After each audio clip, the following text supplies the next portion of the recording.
Magandang umaga sa ating lahat. March 16, 2024. Ang salita ng Panginoong Diyos na pagkain ng ating kaluluwa kuha sa Juan 7:40 hanggang 53. Nagtalo-talo ang mga tao tungkol sa Kristo. Sinasabi ng ilang nakarinig sa Kanya, tunay ngang ito ang propetang hinihintay natin. Siya na nga ang Kristo. Sabi naman ng iba, ngunit may nagsabi rin, maaari bang magmula sa Galilea ang Kristo? Di ba hindi? Hindi ba sinasabi sa kasulatan na ang Kristo ay nagmumula sa lipi ni David at ipinanganak sa Bethlehem na bayan ni David?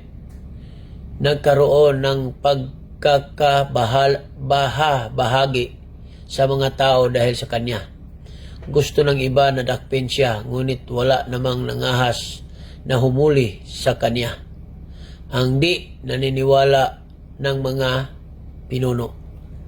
Nang bumalik ang mga bantay ng templo, tinatanong sila ng mga punong pari at ng mga pariseo, bakit hindi niyo siya dinala rito?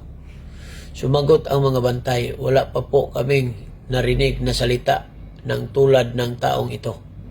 Pati ba kayo ay nalinlang na rin? Tanong ng mga pariseo.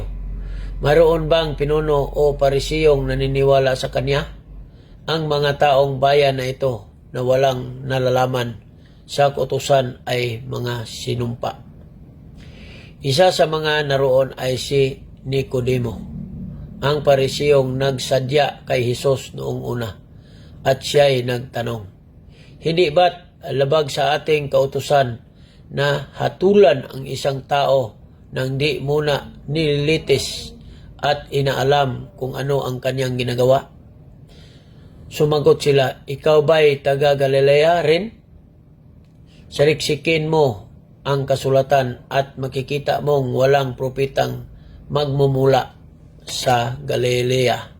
Pinatawad ang babaeng nangalunya. Pagkatapos nito, umuwi na ang lahat. Ito po ang salita ng ating Panginoong Diyos. Salamat.